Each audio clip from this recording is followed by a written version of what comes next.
Peace, Robinsons! Good morning! Can we hear again? Good morning! Good morning! It's already 11:15. Mukhang tulog pa tayo. Are you ready to praise our worship our God today? Are you ready? Are you ready? So I invite you to please stand up. For nothing goes wrong in praising our God, amen? So we're gonna sing to a God who is mighty, who is powerful, who is all worthy and holy, amen? So you come sing with us. We're gonna chill, but also raise our voices to Him. Come on. Put your hands together. Come on.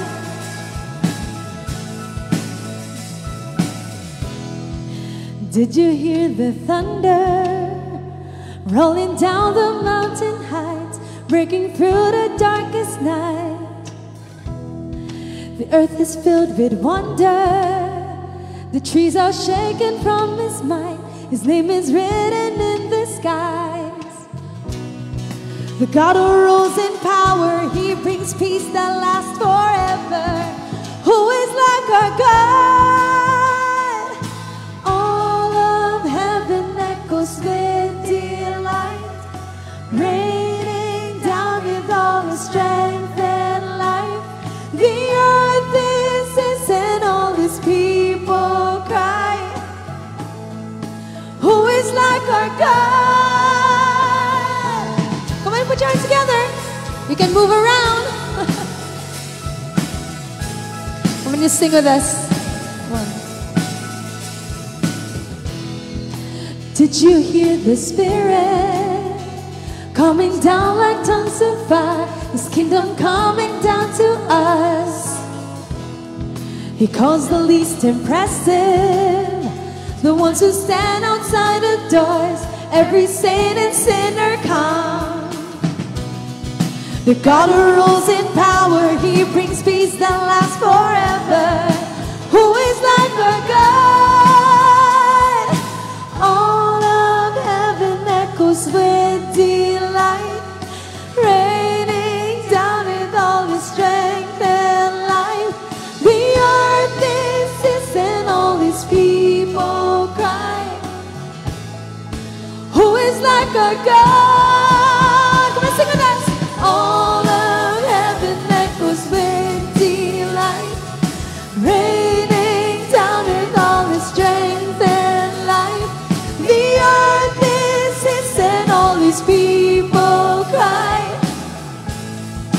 Who is like our God?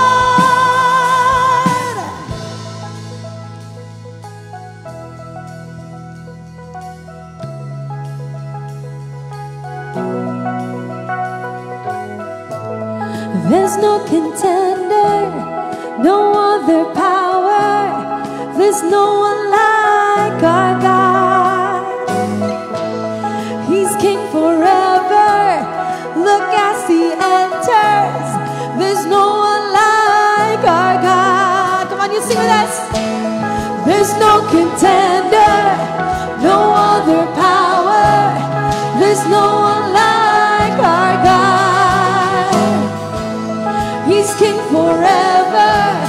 Look as He enters. There's no one like our God.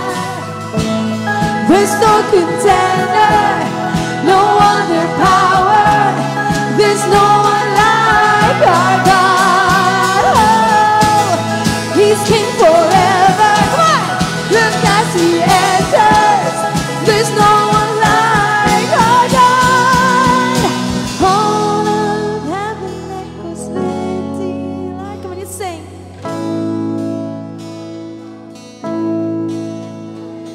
The earth is His and all His people cry. All together. Who is like our God? All of heaven echoes with delight, raining down with all His strength and life. The earth is His and all His people cry. Who is like our God? There's no contender. There's no contender, no other power. There's no one like our God. He's King forever. Look as He enters. There's no one like our God. All of heaven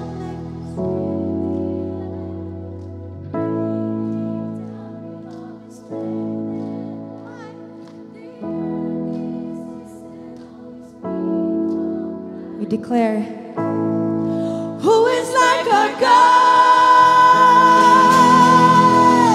Come, let's continue to praise our God. Amen. Hallelujah. Hallelujah. Who is like our God? Amen. Nothing can compare to the God that we worship here in this place. Can we hear an amen? Amen. So let's be honest here.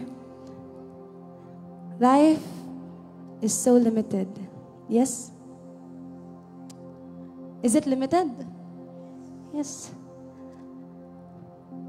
It's so limited na we spend the weekend and ito na, bukas. Monday na naman. Monday na naman bukas. I'm sorry to remind some of you all. No? Baka yung iba sa inyo ayaw ma-remind na Monday na bukas. But that's reality, yes? Life is so limited that time just passes by. You know, a few months ago, while I was riding on the bus, going home from work, lagi ako nakikinig ng worship songs. And whenever I'm free, when I'm working, and basta lagi ako nakikinig ng worship songs. And when I was reflecting, this thought came into me. It just hit me. If right here, right now, this place, this moment, will I be able to face God? Will I be able to say that I have lived according to His will? Will I be able to say that I have done my mission here on earth?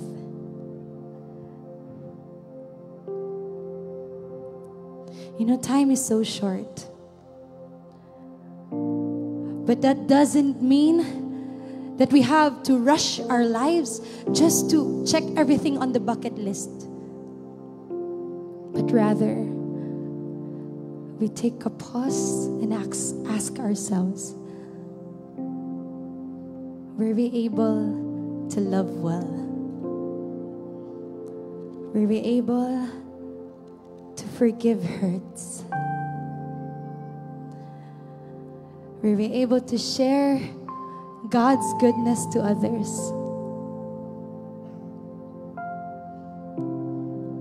Mahirap. It's hard.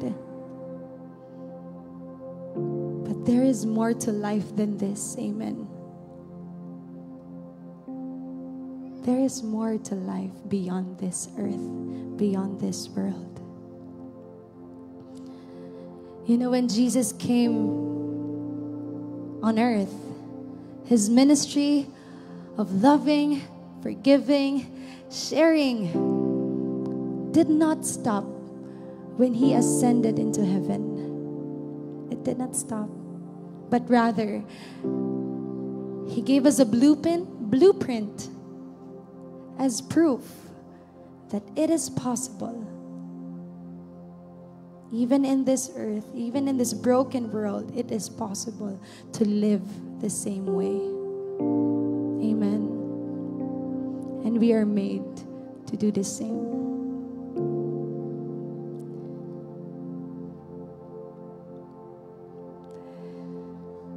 And so as we center our worship on God today, may Jesus' heart translate to our thoughts, our words, our works, and our intentions. so that when we face God, we know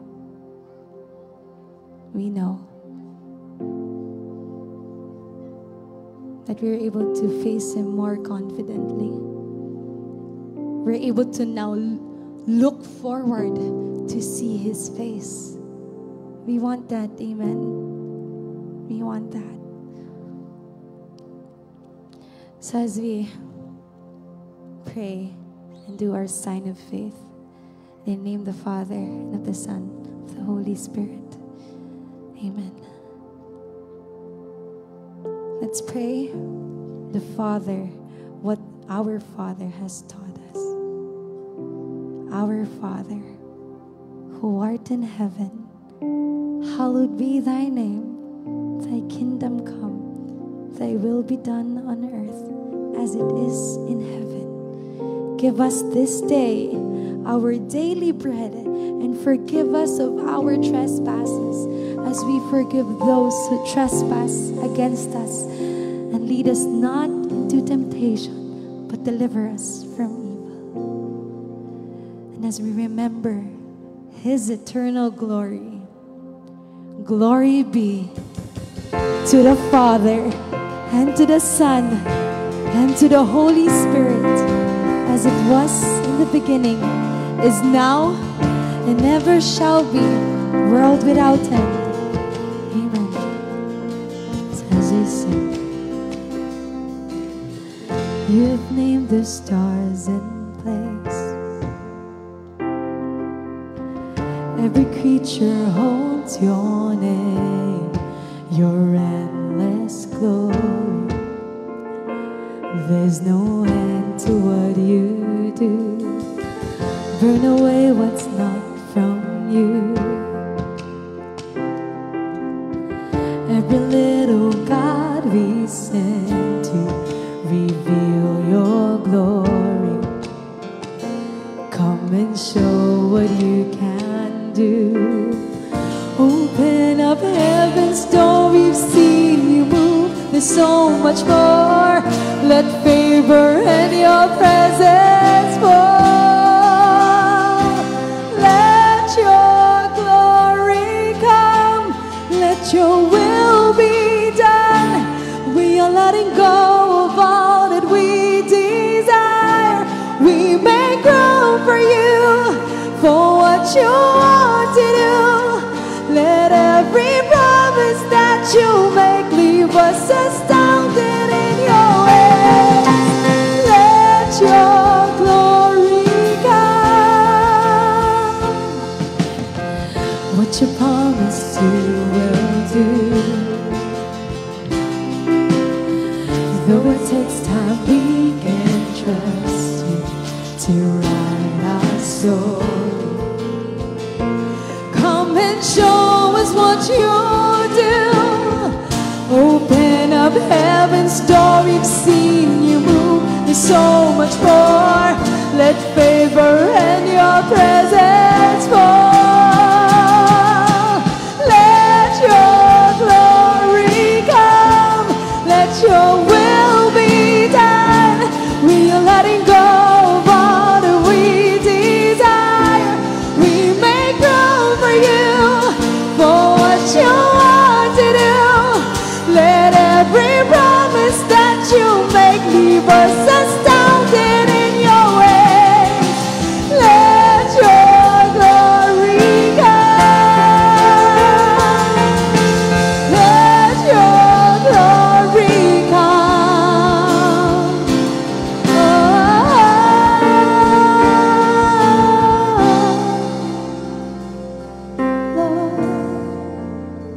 Oh, Jesus. Moving in place, move in this place, Jesus. Holy Spirit, we call upon you, move in this place. Talk to us, speak to us, Jesus. We stand before you, Jesus. We stand before you, offering what we have, trading what we have. We're gonna trade our sorrows. We're gonna trade our wants. We're gonna trade our plans for whatever you have in store for us, Jesus. You are there. You have far greater beyond this earth, Jesus. And we have heaven. We have heaven waiting for us. Jesus, speak to us.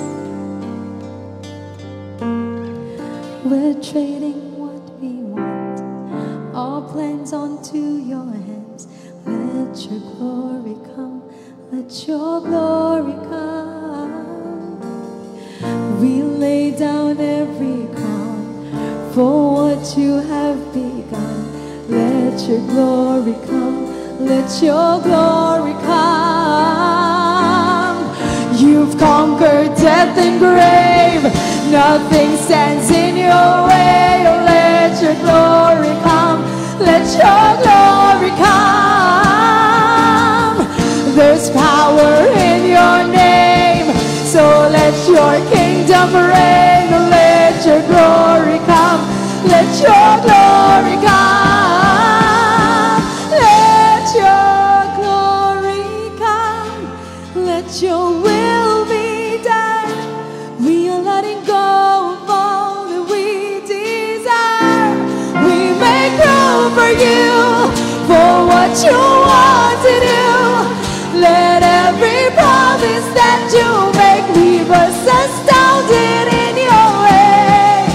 Let your glory come, let your will be done. We are letting go of all that we desire. We make room for you, for what you want to do. Let every promise that you make leave us astounded in your ways. Let your glory come, let your glory come.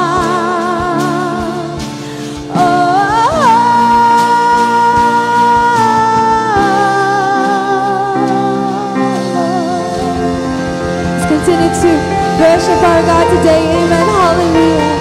Hallelujah. Praise be to God.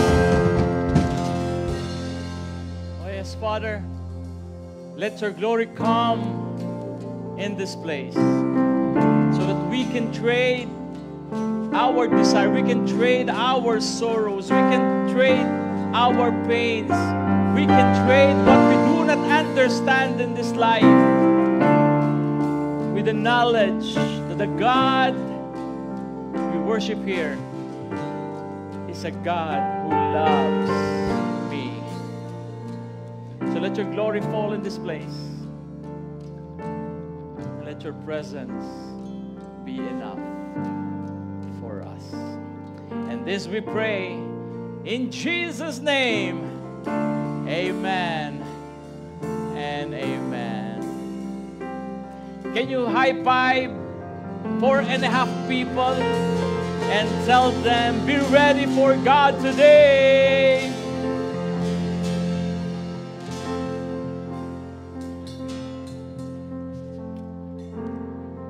Good morning, everyone. At sino sa inyo ang naging pilyo nung bata pa kayo? Can I see a raise of hand? Yung naging pilyo ka? Ayan, parang kakaunti ha. Mababait talaga ang mga taga-Las Piñas ha.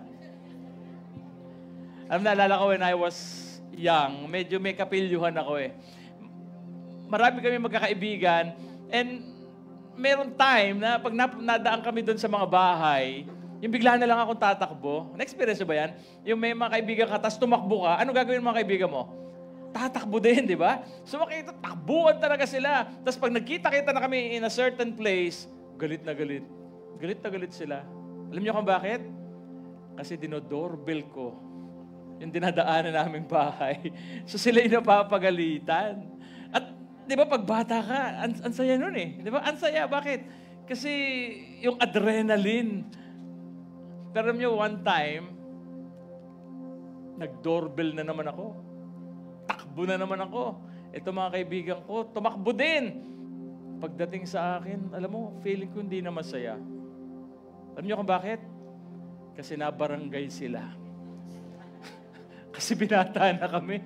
Hindi na bata. Pag bata, okay lang eh. Pag binata ka, iba na eh. No? So, why am I talking about this?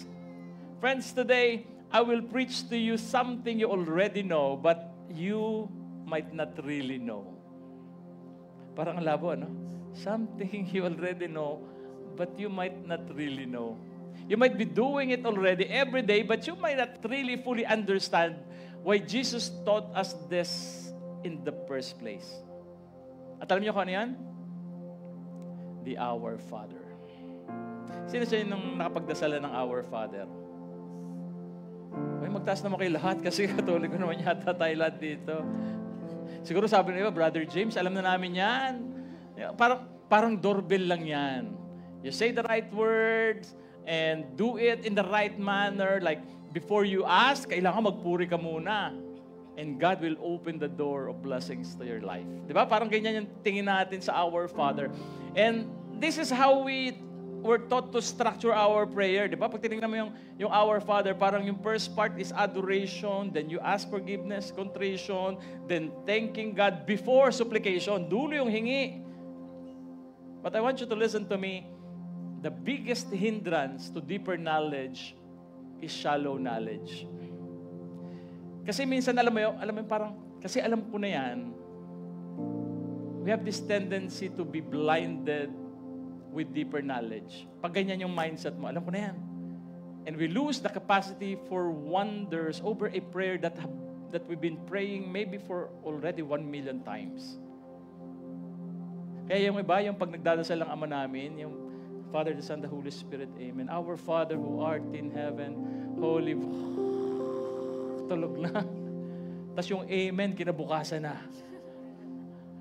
But today, our goal is to change all this.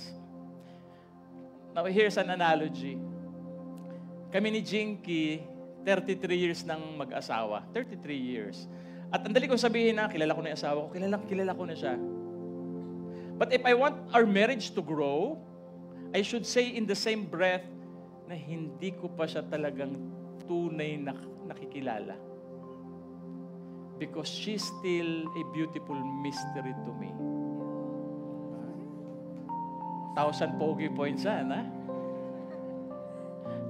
Yung dati, akala ko si Jinky, ito na pagkakilala ko sa kanya eh.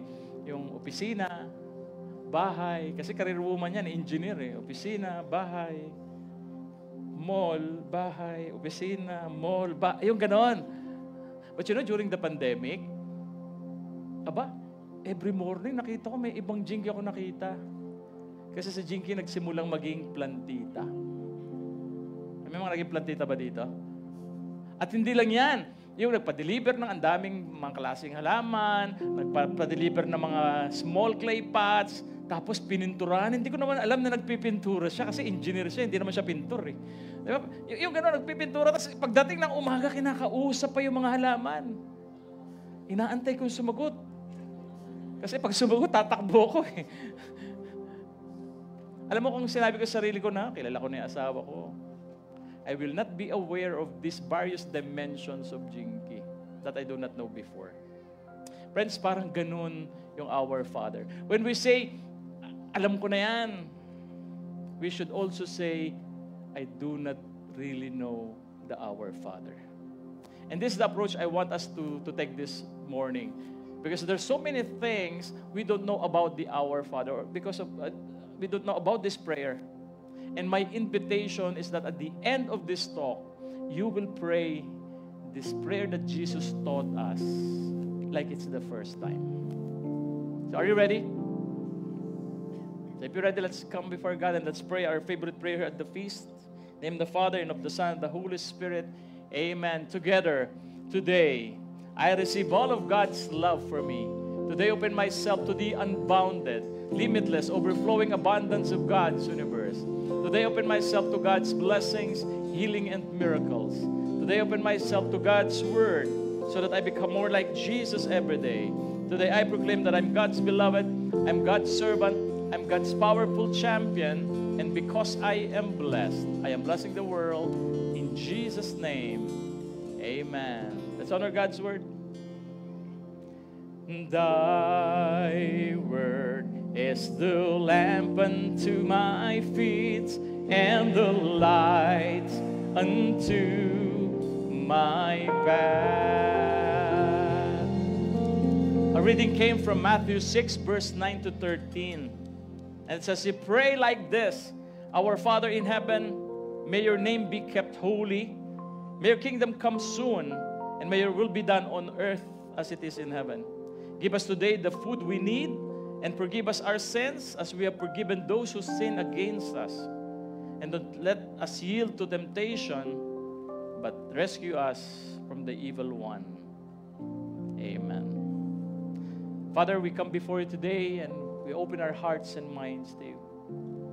Jesus taught us this prayer because I know it's important for our lives. That's why today we come before you and we pray that you speak to our hearts. Let your Spirit speak to our spirit so that we may fully understand the beauty of this prayer. And this we pray in Jesus' name. Amen. Thy word is the lamp unto my feet and the light unto my path. Let's give God a big hand. Praise Him. You can sit down now. At habang naupo ka, sabihin mo sa katabi mo, be ready. Let's give a big hand for our worship team. Ganda ng ating kanta. Let your glory come. I would like to welcome our first timer. If this is your first time joining us, could you please raise your hand? Ayan, meron. Pakibati nyo naman if you're near them. Welcome. This is your home now. At the end of our gathering, we'd like to invite you to please go to the lobby. May mga bilugong table doon because we want to know more about you and we want to give you something. Palakpakan din natin yung mga nag-invite sa kanila. Thank you for inviting them. And I would like to welcome those who are watching online. Again, sana makasama namin kayo in one of our feast gathering here in Cinema 3, Robinson's Las Piñas. I would like to welcome you to the middle part of the Sermon of the Mount. Sino nandito since the time we started this series? Sermon on the Mount, which we believe Jesus is describing as the good life. And the title of our talk, we are already in talk 7, and the title is From Me Generation to We Generation. And this is the one big message of my talk, expand God's territory. Last week, kung nandito ka, mapapansin mo, hinimay-himay natin yung Matthew 6, verse 1 to 18. And it's about giving, praying, and fasting. And this reading in Matthew 6 is in the middle of the Sermon on the Mount teaching of Jesus. Nasa gitna itong Matthew 6 na ito, 1 to 18. And we've learned, kung nandito ko kasama na kayo since the time we started in the feast, in one of our talk, ito sinabi ko na to sa inyo, that a common tool that ancient writer or author used to emphasize an important message was to position that message at the center of their literary work. Yung pinaka-importante, nilalagay nila ron sa gitna. At pag tinignan mo yung Matthew 6, 1 to 18 na diniscuss natin last week, it's about giving, praying, and fasting. At alam mo kung ano yung nasa gitna nun? Praying. Yung pagdarasal. Kaya alam mo na itong pag-aaralan natin ngayon is so important. The Our Father. Now, bakit kailangan natin pag-usapan yung dasal? Sino sa inyo na nagdadasal? Yan. Bakit tayo nagdadasal? Bakit tayo binigyan ni Jesus ng panalangin na Our Father? Merong isang mama, naglalakad siya sa tabing dagat at nakakita siya ng isang lampara. At nung makita niya, lilinis niya at lumabas yung isang genie. At ang sabi sa kanya, Master, what is your wish? Sabi nung mama, tatlong wish ba? Hindi ho, isa lang. Isa lang. Ibang genie ho yung napapanood nyo. Isa lang ho ako. O sige, pwede ba ako makahiling sa'yo na, pwede ba akong kasi medyo mahirap pumunta ng Makati, taga Las Piñas ako eh. Pwede mo ba akong lagyan ng underground tunnel mula Las Piñas hanggang Makati para hindi ako natatraffic? At sabi ni Jeannie, sabi niya, naku sir, mahirap po yan, master. Mahirap. Kasi, alam mo, baka maghuhuan. Alam niyo naman yung mga ginagamit na semento na daan. No, hindi ho ganun katibay. At saka baka humabaha kayo. Kasi di maganda yung flood project sa Las Piñas. Sa Pilipinas. No? Iba na lang, master, iba na lang. Sabi nitong mama, sabi niya, o sige, mukhang mahirap nga yan. Ganito na lang, give me the wisdom for me to understand my wife. Kasi ang hirap intindihin minsan ng mga babae, wisdom na lang. At ang sabi ni Jeannie, master, ilang lane yung kailangan mo sa underground tunnel? Mas madali yata ho yun, master. Friends, look at me. Admit this, much of our prayers are me-focused. Tama ba? Yung pag nagdasal ka, sa ngalan naman ng anak ng Espiritu Santo, Panginoon, pahingi po nito. Panginoon, pahingi po. Panginoon, pahingi po. Panginoon, pahingi. At pagtagal-tagal ang tawag mo sa Kanya, Panginoon. Hindi na Panginoon. Yung ganon. And it's okay, it's fine. Because God meets us where we are. And most of us, we start this way. Like babies. Na alam mo yan, you see everyone, your mommy, your daddy, your brothers, your sisters, your auntie and aunties, that they will give you everything you need. Para kang bata na nagtatantrums. You need milk, you cry. You're bored, you cry. May makati sa'yo, you cry. And ang baby, tama ba? He's selfish, he's self-absorbed, egocentric. You know, in 2013, Times Magazine wrote about this and they called this the me generation. Have you read this article? It's me generation. It's about me. Pero alam mo, hindi lang yan yung write-up na mababasa mo. In fact, earlier, in 1976, kung di ako nagkakamali, merong isang sinulat din sa New York Times, The Me Decade. But can I shock you? Sa South Mall pa rin yung mga isip ninyo. For real na dito. Can I shock you? Yan. You know, between 450 BC and 430 BC, it was already observed that people has this, the me attitude. 1 Chronicle 4:10. Ang sabi dito, most probably alam niyo itong prayer na to. Jabez cried out to the God of Israel, "Oh, that you would bless me and enlarge my territory. Let your hand be with me and keep me from harm so that I will be free from pain." Tama ba? Pag inanalyze mo itong prayer na to, parang selfish. Tama? Bakit? Ilang me meron dyan? Ilan? 5. Diba? Selfish. But mind you, walang mali dyan, ha? Because I also pray that prayer. But I also realize that at some point in time, we need to graduate from this kind of prayer. Why? Because if that's your only prayer, it means God is only your tool para sa pangarap mo. Now, if you compare this prayer of Jabez to the prayer of Jesus, makikita mo may kaibahan. The Our Father has no me focus. Do you get that? The Our Father has no me focus. Sino sa inyo naniniwala doon sa sinabi ko? Na yung Our Father, hindi yan, walang me focus dyan. Sige nga. Kakaunti. Sino sa inyo ang hindi naniniwala? Ha? Sino sa inyo ang, sabi niyo, brother, walang bunete nga, wala akong gana. Kasi ang dami hindi nagtaas na kamay eh. You know, if you look at the Our Father, it has no me focus. Pag tinignan mo yung binasa natin, after the introduction, the Our Father, it highlighted 2 parts. And yung first part, makikita mo, it has 3 requests. At ano yung 3 requests na yan? In Matthew 6 verse 9, "May your name be holy, may your kingdom come soon, and your will be done on earth as it is in heaven." Merong request. At pag tinignan mo yan, parang sinasabi na yan, prayer na yan is God-focused. Tama? Nakafocus sa Diyos. And the second part goes this way. Give us today the food we need and give us our sins, or forgive us our sins, etc., etc., etc. And it has 4 requests. And the focus is not on me.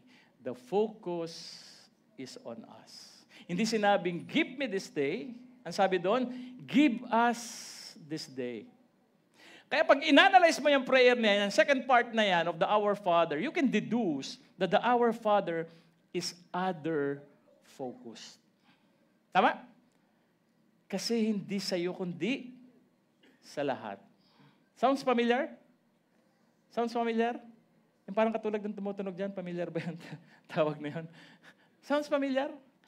You know, the Our Father prayer follows the 2 greatest commandments. Love for God and love for others. Love for neighbors. Friends, don't get me wrong, ha? There's nothing wrong with the prayer of Jabez. Walang problema dyan. Because God loves us. God loves me. That's why it's okay to ask God for yourself. But we cannot stop there. We have to grow from the Jabez prayer to Jesus' prayer. Because ultimately, we're not enlarging our territory. We're enlarging God's territory. And this prayer of Jesus is not just a cute child's prayer, but this is the prayer of a revolution. This is a coup. Hindi para batuhin yung bahay ng mga flood control contractor. Hindi yon, ha? But we're kicking out the old king and installing the new king. We are praying this para saan? So that Jesus' kingdom will be established. That is the Our Father. Now, let's go to the prayer itself. Pag tinignan mo yung prayer, merong intro. Our Father who are in heaven. Pero gusto ko sana gawing dulo ito kasi ito ay intro, but I would like to use this as an outro lesson of our talk. Kasi napaka-importante niyang first part niya, yung intro na yan. So let's jump to the first request. There are 7 requests in this particular prayer. And the first request is, Holy be your name. Yan yung unang request dun sa Our Father. Alam mo, nung bata pa ako, when I was a young Christian, nung binasa ko to, sabi ko, parang naguguluhan ako. Why should I pray this, that God become holy? Hindi ba enough na ang Diyos ay holy? Yung bang holiness niya hindi enough? At kailangan ko bang purihin siya to praise Him so that madagdagan yung holiness niya? Kailangan ba talaga ng tulong ng Diyos ang isang taong katulad ko to make him holy? But you know, eventually I've realized what holy in name meant in the Bible when I studied the scripture. Sa atin, pag sinabi mong pangalan, it's simply a label. Tama? Label yan. James, label yan. Miko, it's a label. Nasa pangalan mo lang. No? At yan yung label ng katauhan natin. At napaka-importante sa atin ang pangalan. Tama? Sino sa inyo gusto niyo yung pangalan na binigay ng nanay at tatay niya? Parang hindi nagtaas ng kamay, Siguro mabaho pangalan niyo, no? Naalala ko, there's this guy. Nag-migrate siya sa Italy. No? Pagdating niya sa Italy, after 2 years, bumalik. Pagbalik niya dito, sabi niya, I do not like my name. That's why when I went to Italy, sabi niya, I changed my name. Kasi my name is Subaho. Sabi ng mga kaibigan niya, bakit? Ano ba pangalan mo? Sabi niya, my name before going to Italy, my name is Pedro Salumpuit. Di ba? Pangit. Pedro Salumpuit. Sabi niya, so what's your name now? I changed it. My name now is Pietro Salumpuit. Dahil na pala siya nabahuan sa Pedro. Salumpuit, okay lang. But you know, in Jewish mind, itong sinasabi natin, let your name be holy. In Jewish context, you know, name is a revelation of one's character. Yung karakter ng isang tao. Kaya yung pangalan, it means your character. And holy means separate or set apart. If you look at the meaning of holiness, it means being set apart. It talks about His absolute purity, unstained by sin and evil. And that God is perfectly good all the time. Kaya lang ito yung problema. Many times, we've been thrown mad at God's name. Because we gave God a bad representation. Hindi ko alam kung kilala nyo si Mahatma Gandhi. One day, itong si Mahatma Gandhi, he was reading about Jesus in the Bible. Sabi niya, ang galing nito. He was so fascinated about Jesus. Kaya ang ginawa niya, he went to a church in Calcutta, a Christian church in Calcutta. Pero nung dumating siya doon sa simbahan, hindi siya pinapasok ng mga ushers. Hindi siya pinapasok. Because the church only accepted high-caste Indian or white people. Sa India, meron silang tinatawag na caste system. Yung label yan ng society. Kunyari, ikaw yung pinakamataas na caste or yung level mo, ang tawag dyan, Brahmins. Yan yung mga nasa upper echelon of the society. Ang pinakamababa is the Dalits or the outcast. Ang tawag nila dyan, caste system. Kaya lang si Gandhi, he was not part of the high caste. That's why hindi siya pinapasok ng ushers.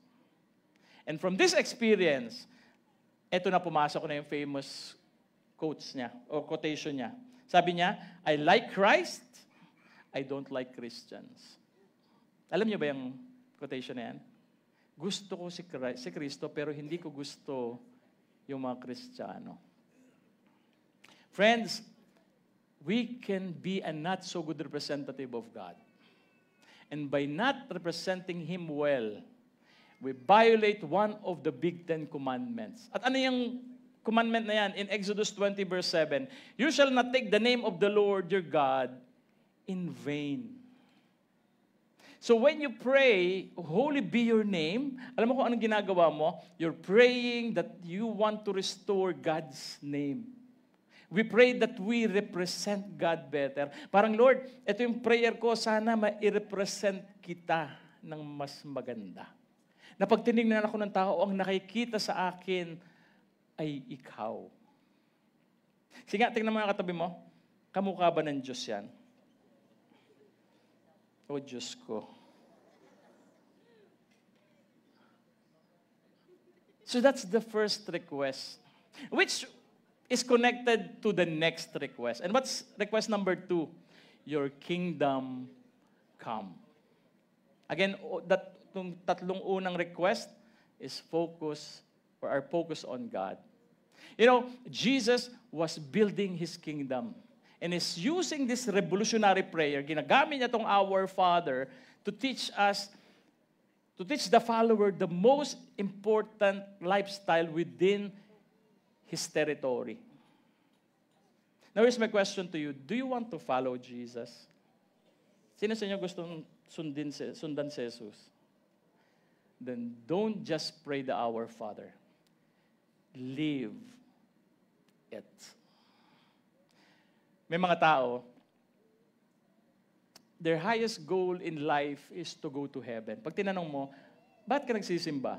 Bakit nagpapakabuti ka? Kasi gusto kong pumunta sa langit. And for them, Christianity is seen as the great escape from this sinful world. And Jesus, si Jesus, is a visa for this retirement in heaven. And the church is the spaceship going there. Parang ganito. Parang ganito yan. Ganyan yung tingin. Sige, next. Ayan. Parang ganyan yung tingin natin. Na yung mundo, one day, will go to heaven. Kaya pag ako namatay, pupunta ako sa langit. There's this guy, namatay siya, tapos pumunta siya sa langit, nakita niya sa San Pedro.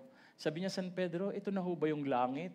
Sabi niya, oo, this is heaven. Ba't ako nandito? Ibig ba sabihin, naging mabuti ako? Sabi ni San Pedro, mukha naman, kasi kaya ka nandito. Kung hindi, wala ka dito, nandun ka sa ibang lugar. Sabi niya, ay, salamat naman. Sabi niya, halika, sama ka sa akin. So sinama siya, naglalakad sila. Tapos paglalakad niya, nakita niya, merong isang lalaki doon. Sabi niya, kilala ko yan, San Pedro famous na vlogger yan. Yan yung gwapong vlogger. Nakikita ko yan. Sabi niya, ibig sabihin, mabuti rin yan?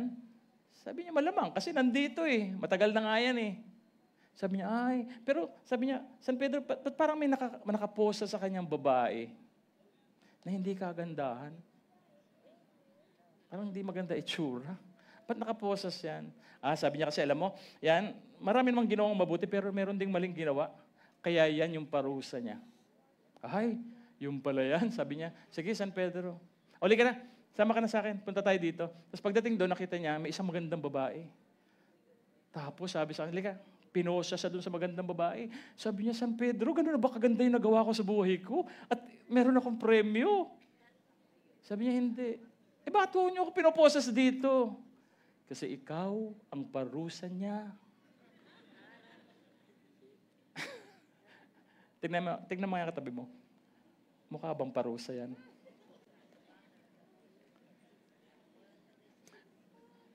But let me shock you again. Yeah. For real? If you look at this mindset, at best, this is half-truth. At worst, it's a distortion of the essence of the gospel. Why? Because of the next request. Your will be done on earth as it is in heaven. I will never tire of saying this, that our God mission is not to go to heaven, but to bring heaven down on earth. To expound the boundaries of God's kingdom in this world. Kaya maraming tao, pag nagdadasal sila ganito, name the Father, the Son, the Holy Spirit, Amen. Ama namin, sumasalangit ka, sambahin ang ngalan mo, mapasamin ang karya mo, sundin ang loob ko dito sa lupa, tsaka ka na sa langit. Ganun yung prayer. Sundin yung kalooban ko dito, pero later ka na, sa langit ka na, Lord. But here's what we should remember. That Christianity is not the great escape, but the great expansion. How? By beginning to expand the rule of God in our life. And God's goal is for heaven and earth to become one. Parang katulad nito, na ang langit at ang lupa ay magkaisa sa pamumuno ni Kristo. And our mission as Christians is not to migrate to heaven, but to merge heaven and earth. And in this way, we can see that Jesus is not just a visa, but He is the victor who brings this mission into completion. That's why when you pray, Our Father, your kingdom come, your will be done, we are praying for that middle part, that territory on planet Earth where Jesus reigns. And we are growing it bigger and bigger and bigger. But here's something we need to understand. But before we do that, merging heaven and earth, you need to expand God's kingdom in you. Kailangan magsimula sa iyo. So let's ask ourselves, how much of your life is ruled by Jesus? What part of your life is outside His rule? Where are you not doing His will? Then expand God's territory in that area. Yes? Sige nga, hawakan mga kamay ng katabi mo. Yugyugin mo, sabihin mo, expand God's territory. So that's the first three requests. It focuses on God. Let's go now to request number 4. Ito na. Focused on others. Give us today our daily bread. This one line is such a rich prayer. Pwede tayong, ito na pag-usapan natin, and I can make 279 message about this particular verse. But let me share 3 messages out of this. Number 1, God is concerned for your practical needs. Concern ang Diyos sa pangangailangan mo. May mga ibang tao, when they read this, the religious people, ang tingin nila, this is a prayer for Jesus as the bread of life, the Eucharist, and the Word of God. And all these are true. Totoo naman yan, because yan tinuturo natin sa simbahan. But I want to believe that it was first a prayer for literal bread. Bakit? Because of these 2 reasons. Number 1, because this prayer connects to this manna in the desert found in the book of Exodus and Numbers. Kasi doon, the Jewish people, they received this manna every day. Kaya connected yan. Doon sa, kinonect ni Jesus yan, itong give us this day our daily bread, sa prayer na yan, doon sa manna in the desert. And another reason why I believe it's a literal bread, because of the audience of Jesus. Sino yung audience ni Jesus dito? May hirap. Isang kahig, isang tuka. Friends, this is what I'm trying to say. God knows what you are going through. Alam niya yung pinagdadaanan mo. He knows your big needs and He knows your small needs. So pray for these big needs, this big stuff in your life. Yeah, maybe you want a new job, you pray for it. You want good health, you pray for it. You want love for your life, pray for it. But pray also for the small stuff as well. Last week na-share ko sa inyo na kami yung team sa senior basketball ang nakapasok sa final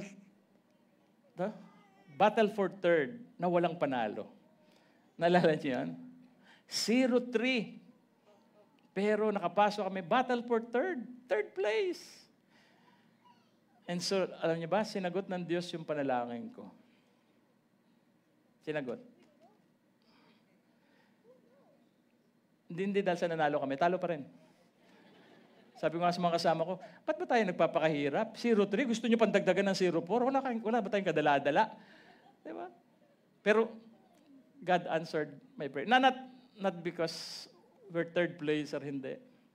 Ang prayer ko ay ito, before the start of the game, sabi ko, Lord, huwag sana akong himatayin sa larong ito. Kakahiya, ang daming nanonood. Bakit? Kasi lilima lang kami. Kalaban namin, ilan ba kalaban natin, Miko? 8. Sabi ko, huwag lang ako himatayin. And God answered my prayer. Hindi ako hinimatay. Small prayer. Friends, God is concerned even with your small needs. And the second message is this: God is the source of every blessings. For those who do not lack food, this prayer is also for you. Because this says that God is the true source of your blessings. Yes, you've worked for it, pinagtrabahuhan mo yan, ginalingan mo, you multiplied it, but all the opportunities that made it possible comes from God. And remember, you're just a borrower, and God is the owner. And the third message, when you pray this prayer, God wants you to share to the hungry. Yung Ama namin, this is a call to a radical generosity. Because it says, not give me my daily bread. Anong prayer? Give us our daily bread. Kasama yung iba. At yan yung makikita mo dun sa early Christian church in Jerusalem. In Acts 2 verse 44, ang sabi dito, and all the believers met together in one place and shared everything they had. That's why every time you pray this prayer, Lord, give us today our daily bread, you are asking God to use you to feed the hungry. That's why this prayer is dangerous. Because you are praying to God, Lord, gamitin mo ako para mapakain ko yung mga nagugutom. Sige, hawakan mga kamay ng katabi mo. Sabihin mo nga sa kanya, feed the hungry. Sige, yugin mo, feed the hungry. Kaya libre mo ako mamaya.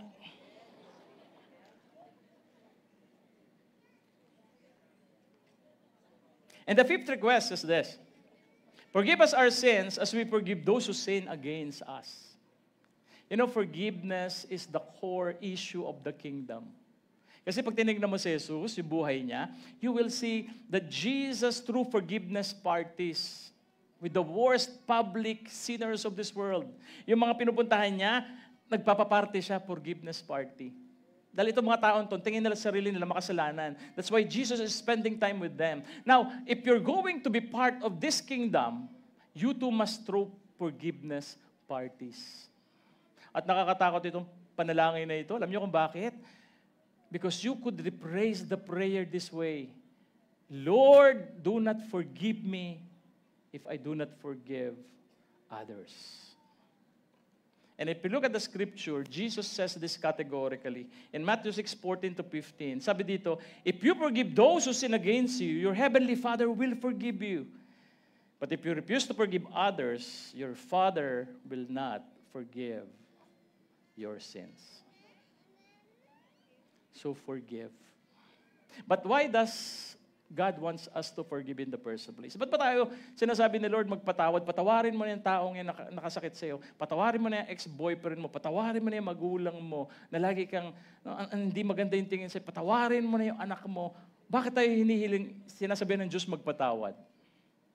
You know why? Because unforgiveness locks us in a prison of anger, hurt, and despair. But God's desire is for us to walk in freedom and not in captivity. Yes? Pinapalakpakan niya sa South Mall. Dito hindi na.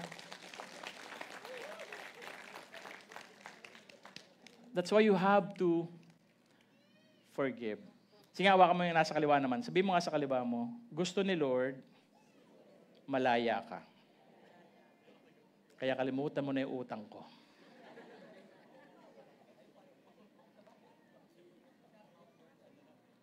Forgive. And the request number 6 and 7, this is the last request. Connected yan dalawa. It's tied together. Request number 6 is this. Do not bring us to the test. You know, if you pray the Our Father, Jesus is telling us that life with me will be tough. Yung gusto mo sumunod sa akin, hindi ganun kadali. And following Jesus won't be a walk in the park. In fact, it's walk in Jurassic Park. Pag sumusunod ka kay Jesus, hindi ganun kadali. Because evil surrounds us. And evil will try to seduce you to do your own thing instead of God's thing. And this prayer, do not bring us to the test. Pag tinignan mo yung prayer na yan, it is connected or echoing the prayer of Jesus in the Garden of Gethsemane. At ang sabi dito ni Jesus, in His prayer in the garden, my Father, if it is possible, let this cup of suffering be taken away from me. Kaya okay lang magdasal ka, Lord. Huwag mo hayaan na magkaroon ako ng pagsubok. It's okay to pray that prayer. Because Jesus prayed the same prayer. Lord, I hope I don't go through to severe testing that will pull me away from you. Lord, huwag mo hayaan. Pero ito yung importante. The important mindset that all of us should have. But I will go through the test like Jesus. If I will go through the test like Jesus, sana ito yung panalangin ko, Lord. Yet, I want your will to be done, not mine. Which bring us to the 7th request. Deliver us from evil. Tingin sa akin. Ibig sabihin yan, if God allows the test, we claim for the Father's protection and strength to help us be steadfast in trusting His unchanging love for us. Yun ang ibig sabihin. Na kahit may pagsubok, Kahit mabigat, alam kong tutulungan ako ng Diyos sa pinagdadaanan ko.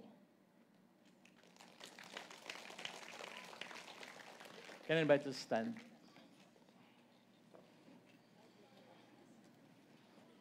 Bench.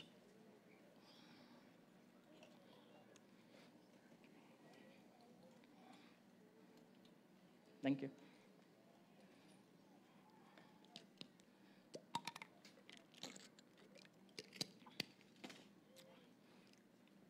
Allow me to end with this question.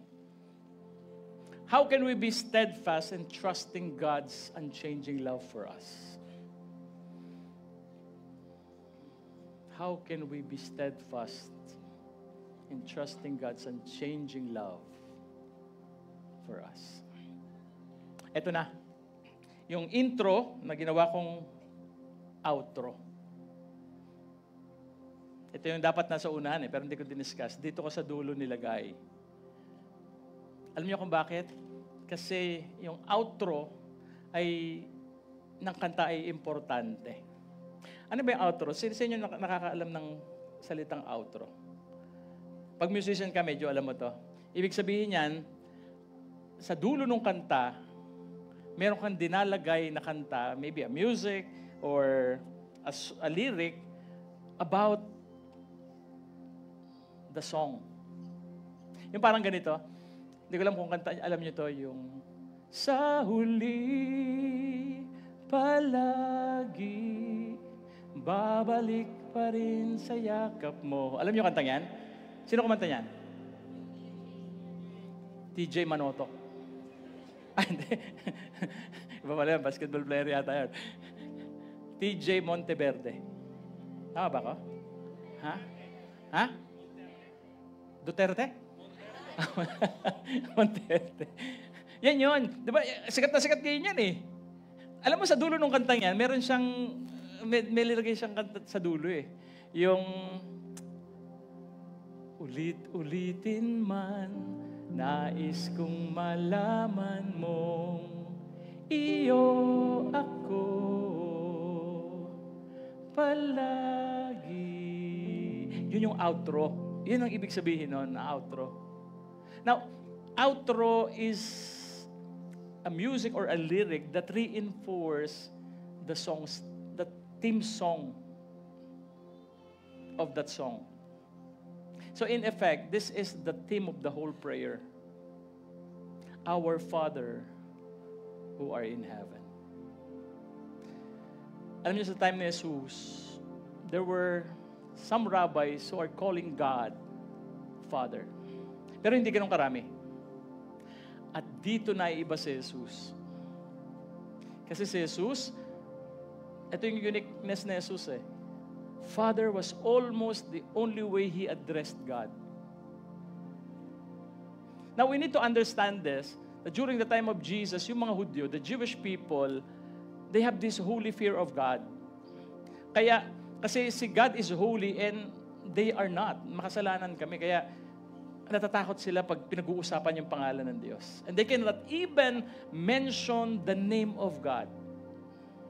As if there's a gap between God and them. And yet Jesus is telling us, call God Father. Ang ganda nun. Ang ganda nung ginagawa ni Jesus in this particular verse. Because Jesus is making God more relatable. Yung sa mga nakikinig, yung sa mga sumusunod sa Kanya, ginagawa niyang relatable si Jesus. Ako bilang tao, bilang lalaki, I wear many hats. I wear the hat of a husband, the hat of a father, a son, a brother, the hat of a leader, the hat of peace builder, a motivational speaker, a preacher. And many people know about these hats. Bakit? Because they know me as a preacher because every Sunday I preach God's Word here in our feast. They also know me as a loving father because maraming pagkakataon in my preaching kasama yung story ng pamilya ko at sinishare ko how good the father I am. but only my family, only my wife, only my children, only my mom, my siblings know who really understand that I am a loving Father. Alam niyo kung bakit? Pinagdadrive ko sila. Pag may pupuntahan, walang masakyan, may ginagawa ko, pagdadrive ko. Pag may sakit, binibilang ko ng gamot. Kahit gaano ako kabisig. Yung pag may sira doon sa gamit nila, inaayos ko yun. At pag umalis yung kasambahay namin, ako ang tagapagligtas sa bahay. Kasi ako ang tagapaglaba ng damit nila.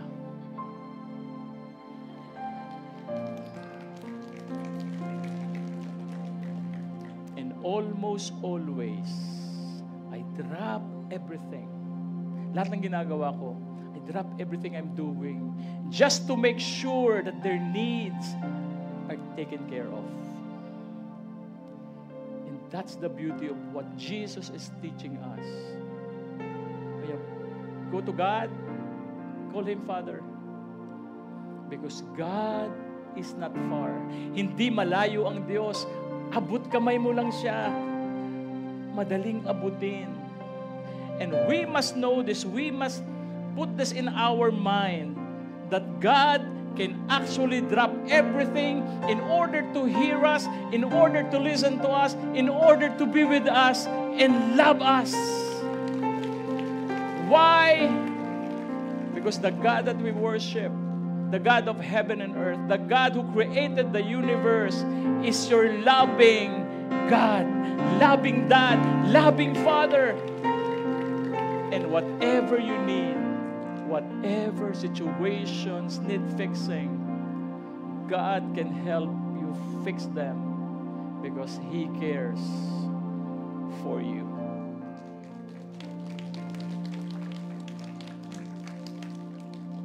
At pag nasa isang sitwasyon ka, nagdadalawang isip ka sa pagmamahal niya, ito ang gusto niyang sabihin sa iyo ngayong araw na ito. Uulit-ulitin man, nais kong malaman mo, iyo ako palagi.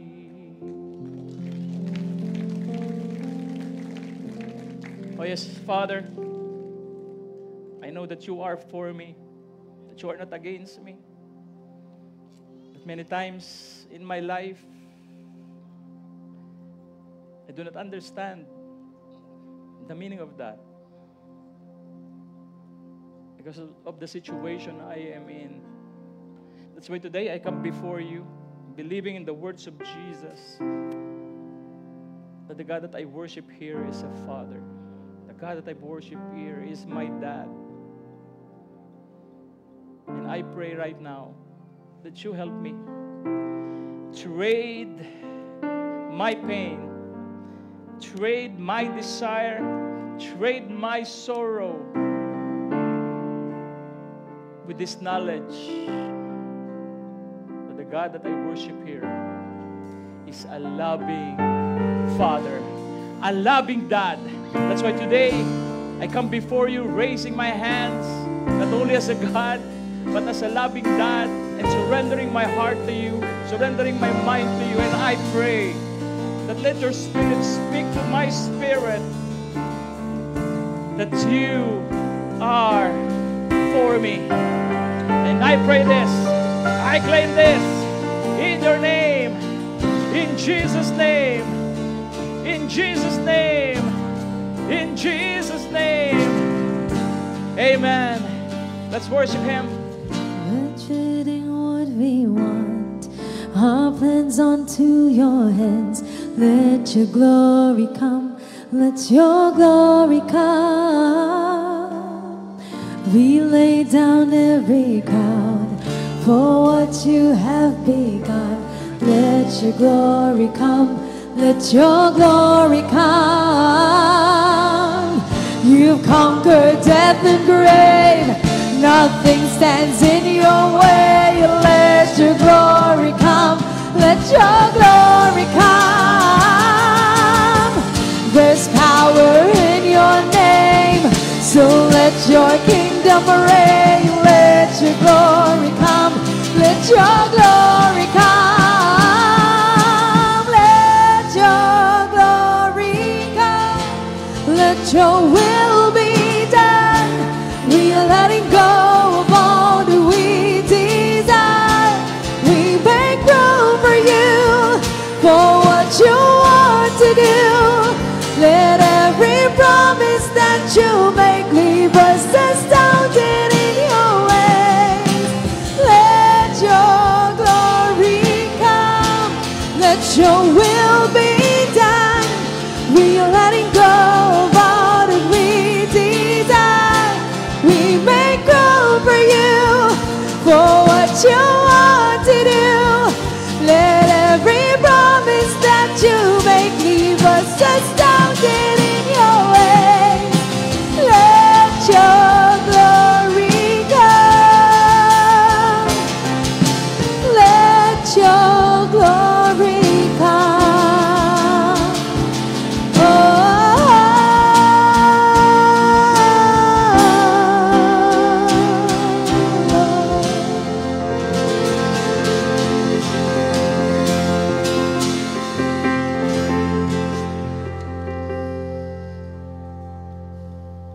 Last story, okay pa ba?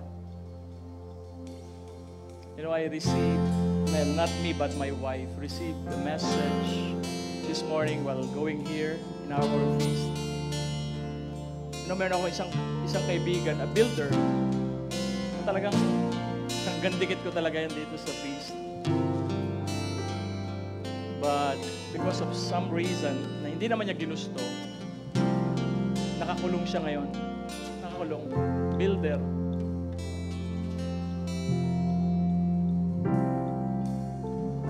And nung pinag-iisipan ko na, sabi ko parang hirap na. Parang you're serving God. You were trapped in a situation that causes you to be in prison. Pero maganda sa kanya, alam mo kung ano? Yung natutunan niya siguro na to trade the pain, to trade the sorrow, to trade what he do not understand with this prayer of trust to our Father. Alam niyo kung bakit? Kasi yung message ng asawa niya, sabi niya, please pray for my husband because today he will start to preach to this inmate with him.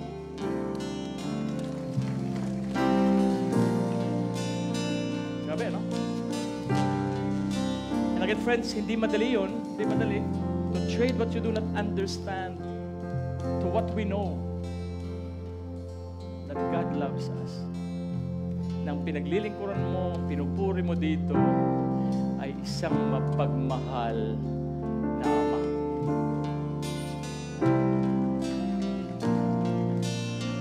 That's why my encouragement for you is to make this gathering really a part of your life, a weekly habit for you and for your family, so that you will know the deep of your love, of God's love for you. Yes?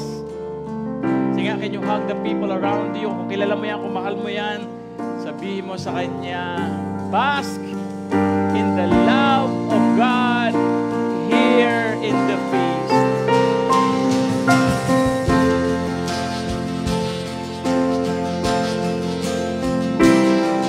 Were you blessed today? Can we give God a big hand once again? Thank you, Father. Thank you, Jesus. Just help us to trade our sorrow, what we do not understand, with your love. And I know we can only do this if your glory falls on me. And this I pray. This I thank you for. In Jesus' name. Amen.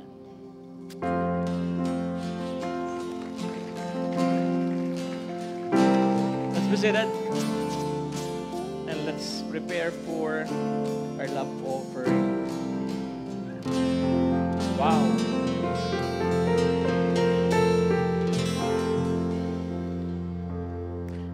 Thank you for coming today. We have 305 attendees today. God is good. And again, if this is your first time joining us, can we see your hands raised?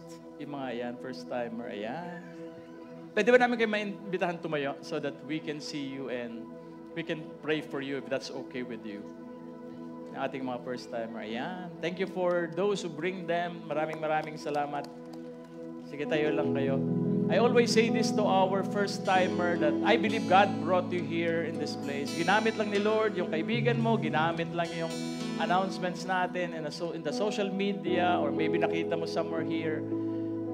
That's why our encouragement to you is make this a weekly habit of yours with your family so that you will know how deep God's love for you is. Pwede ba namin ipagdasal? Is that okay with you? Let's pray for them, friends. Extend our hands to our new friends. Father, we thank you for this first-timer. It is you who brought them here. And my prayer every time is for people to experience you in this place. And Lord, I pray that you bring them again next Sunday so that as one family, we can worship you together. At alam mo yung mga pangailangan nila. Provide for their needs, O God. In Jesus' name we pray. Amen and amen. Welcome. Pagkatapos po ng ating final song, ito lang, remind ko lang kayo, yung mga hawak po ninyong ilaw, hindi ho yan yung gift, ha? Ibabalik ko ninyo sa labas yan. Kasi last week may nakapag-uwi eh. At papalitan namin ng ganap na regalo. Okay? And we hope to see you next Sunday. We only have one announcement today. At ano yan? Sino sa inyong excited na for our anniversary? We'll be celebrating our 9th year anniversary next Sunday. Ayan, at ito yung ating theme, Steadfast.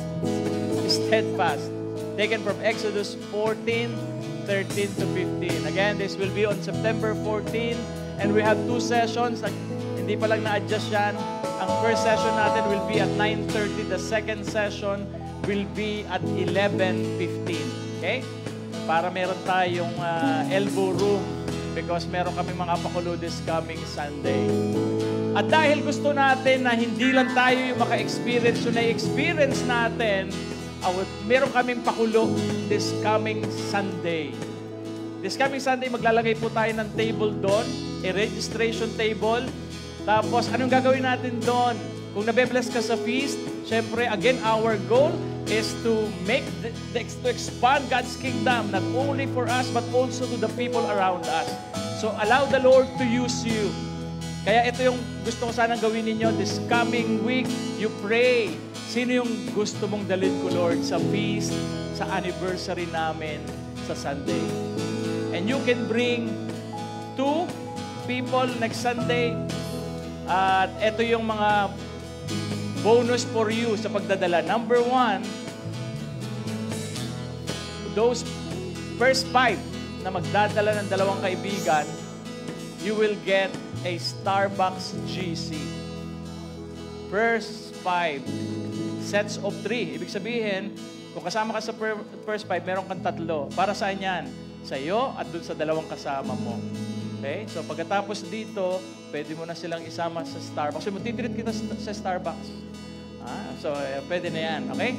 So that's the first bonus. Kailangan lang kasama nyo sila pag-register. Okay? Register ka kasama yung 2 kaibigan mo.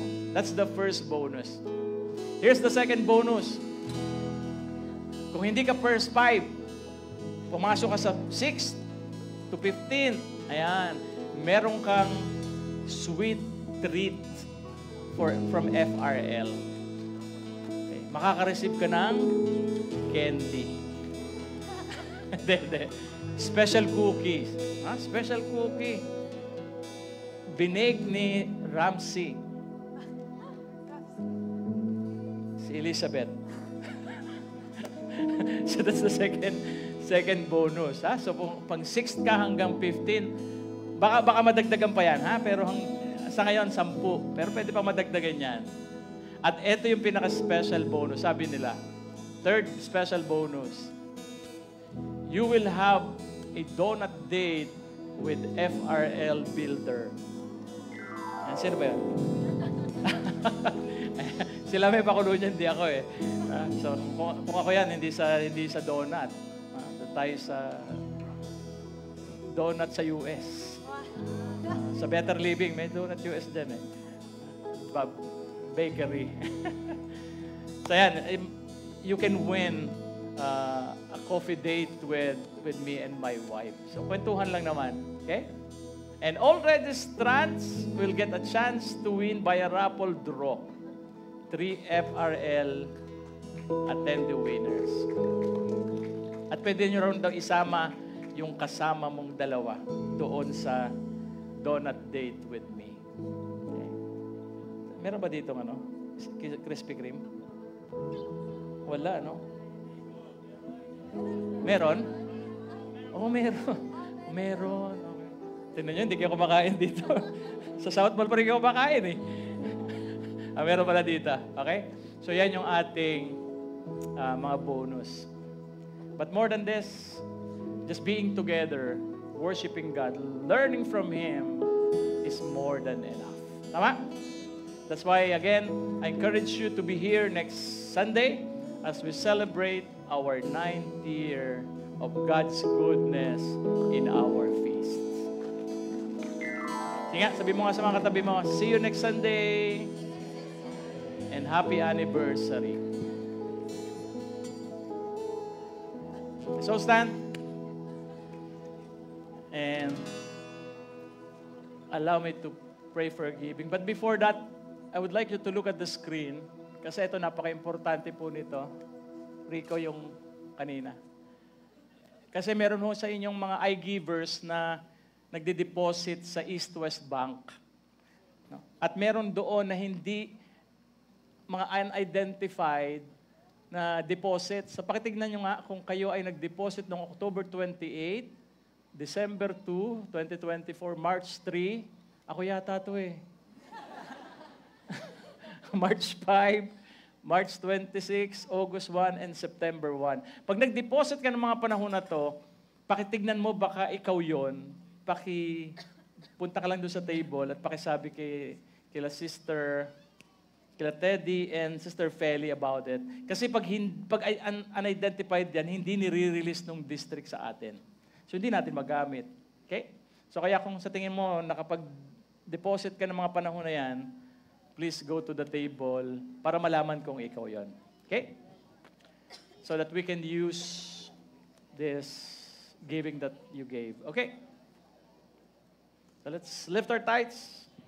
And allow me to pray for our giving. Father, we thank you again for your presence in our midst. Thank you for your love. Thank you for your message. And that's the reason why every Sunday we come before you and giving these tithes and offering. Not because we want to ask from you. Dahil alam mo naman yung mga pangailangan namin. But we are giving this because we want your kingdom to expand in the area of our reach. And we want to continue doing this. That's why we are here giving this tithes and offering. And I pray that you bless this, that you multiply this and use this so that your kingdom will expand in this area that you have given us. And Father, I lift up to you my friends as they give their tithes and offering.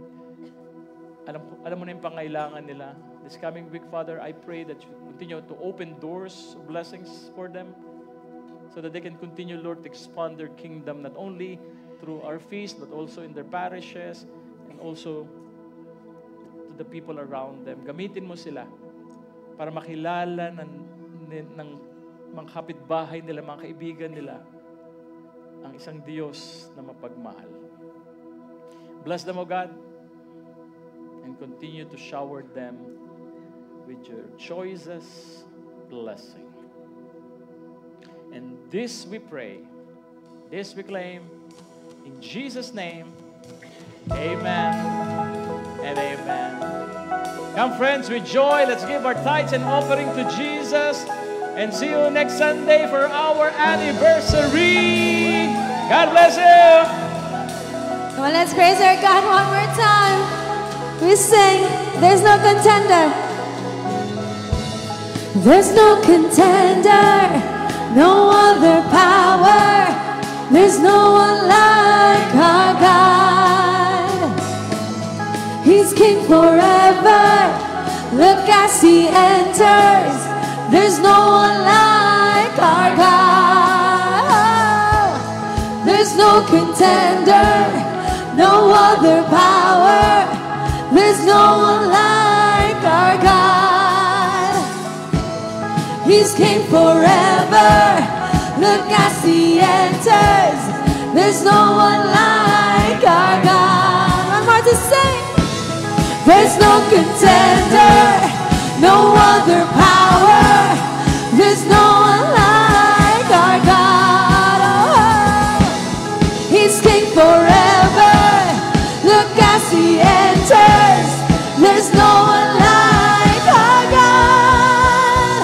All of heaven echoes with delight, raining down with all the strength and life. The earth is His and all His people cry. Who is like our God? All of heaven echoes with delight, raining down with all the strength and life. The earth is His and all His people cry. Who is like our God? Have a blessed Sunday ahead, and see you on our 9th anniversary. For those who are attending our Holy Mass, kindly settle down on our seats as we prepare. Thank you.